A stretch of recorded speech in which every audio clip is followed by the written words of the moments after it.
So essentially we found three things.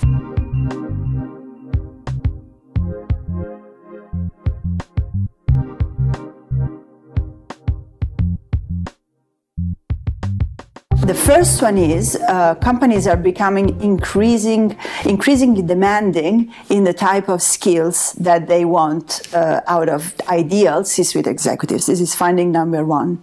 Finding number two is that the type of skills that are being looked for in organizations are becoming more and more focused on social skills. If you like, the skills of understanding each other, persuading, motivating others, and less the typical administrative skills, which is managing financial resources, monitoring performance, and so forth. So there is a shift towards soft skills. The third finding is that this shift, although it's very large, you can definitely see it in the data, is also very different across different organizations. Not everybody is changing what they look for. It tends to be in particular larger firms, more complex firms, and firms that are becoming increasingly technology intensive.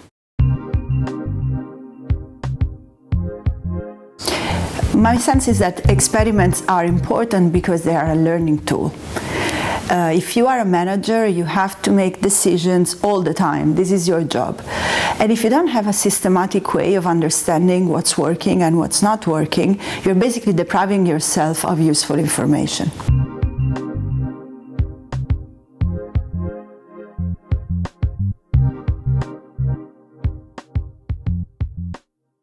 You know, what's very useful, what I find very useful to change perspective is to go and observe what's happening on the ground.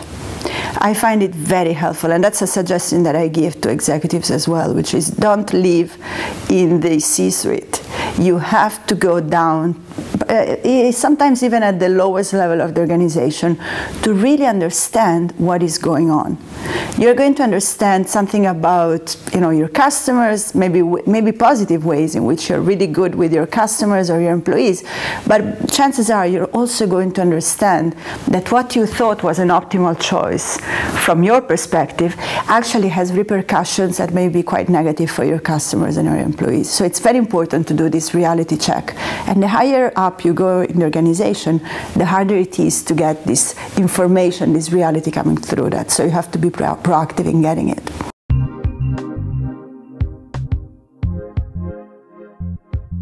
I think the reason why behavioral economics might be important in the specific issue of perspective taking is that perspective, you cannot pay a person to change perspective.